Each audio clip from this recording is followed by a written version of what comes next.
ഷാനവാസിനോട് നമ്മുടെ നിവിൻ മോശമായിട്ട് ബിഹേവ് ചെയ്തു, വളരെ മോശമായിട്ടുള്ള ഇൻറ്റൻഷനോടുകൂടി പലതവണ സമീപിച്ചു എന്നൊക്കെയുള്ള വളരെ ഗുരുതരമായിട്ടുള്ള ഒരു ആരോപണമാണ് ഇന്നലെ നമ്മൾ ബിഗ് ബോസ് ഹൗസിനുള്ളിൽ കേട്ടത്. അത് ഷാനവാസും നിവിനുമായിട്ടുള്ളൊരു ചെറിയ പ്രശ്നം നടന്നു.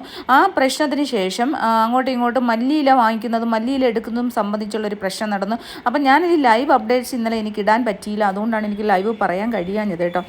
അപ്പോൾ ആ ഒരു പ്രശ്നം കഴിഞ്ഞതിന് ശേഷം ആദിലയുമായിട്ട് വന്ന് ഷാനവാസ് പറയുന്നുണ്ടായിരുന്നു ഇങ്ങനെയൊക്കെ കാര്യങ്ങൾ, കാരണം ഇങ്ങനെ മോശമായിട്ട് നിവിൻ ബിഹേവ് ചെയ്ത കാര്യങ്ങളൊക്കെ പറയുന്നുണ്ടായിരുന്നു. അതിനു മുമ്പ് തന്നെ ആദിലയുമായിട്ട് ഇത് ഡിസ്കസ് ചെയ്തിട്ടുണ്ടായിരുന്നു. ഈ വഴക്ക് നടക്കുന്ന സമയത്ത് ആദില പറഞ്ഞു നീ ഒരു വളരെ വൃത്തികെട്ട കാർഡ് ഇവിടെ ഇറക്കുന്നുണ്ട് എന്നുള്ള രീതിയിൽ സംസാരിച്ചിട്ടുണ്ടായിരുന്നു.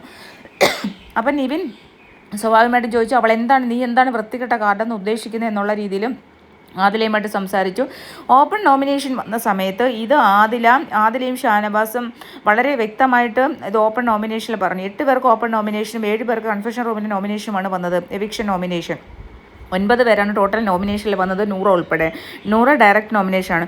അപ്പോൾ ഇതാണ് പറഞ്ഞത്, കാരണം മോശമായിട്ടുള്ള ഒരു രീതിയിൽ എന്താണ് ഷാനവാസിനോട് ആദില പറഞ്ഞത്, ഷാനവാസ് ഇക്കായോട് മോശമായ രീതിയിൽ നിവിൻ സമീപിച്ചിട്ടുണ്ട്, വളരെ മോശമായ ഇൻറ്റൻഷനോടുകൂടി സമീപിച്ചിട്ടുണ്ട് പല തവണ. അത് ഷാനവാസ് ഇക്ക എന്നോട് പറഞ്ഞിട്ടുണ്ട്. അതുപോലെ തന്നെ പോയ പ്രവീണിനോടും ഇതുപോലെ തന്നെ സമീപിച്ചിട്ടുണ്ട് എന്നാണ് ആദില പറയുന്നത്. അതുപോലെ തന്നെ ഷാനവാസ് പറഞ്ഞു പല തവണയും ഞാൻ അവനെ അതിന് വേണ്ടിയിട്ട് അടിക്കുക വരെ ചെയ്തിട്ടുണ്ട്, കയ്യിലൊരൊറ്റ അടി വെച്ച് കൊടുത്തിട്ടുണ്ട്, അവനപ്പോൾ പല തവണയും എന്നെ മോശമായ ഇൻറ്റൻഷനോട് സമീപിച്ചു എന്നാണ്.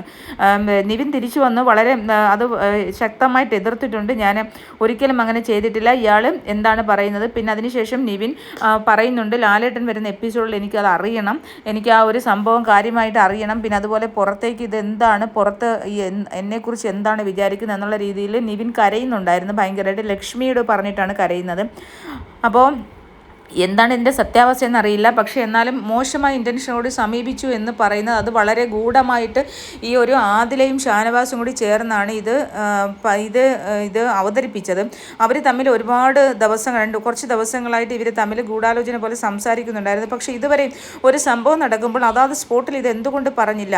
കാരണം ഇങ്ങനെ ഒരു ഒരു പ്രശ്നം നടന്ന സമയത്ത് എന്തുകൊണ്ടാണ് ഇത് പുറത്തേക്ക് ഇട്ടത്? ഓൾറെഡി ആദിലയ്ക്കും നൂറയ്ക്കും നിവിനോട് താല്പര്യമില്ല, നിവിനോട് ഇഷ്ടമില്ല. അന്ന് തന്നെ പ്രൊവോക്ക് ചെയ്ത് പുറത്തിറങ്ങി കഴിഞ്ഞതിന് ശേഷം കരഞ്ഞ് വിളിച്ചു കൂവി വന്നു എന്നൊക്കെ പറഞ്ഞ് ഭയങ്കരമായിട്ട് കളിയാക്കുന്നുണ്ട്.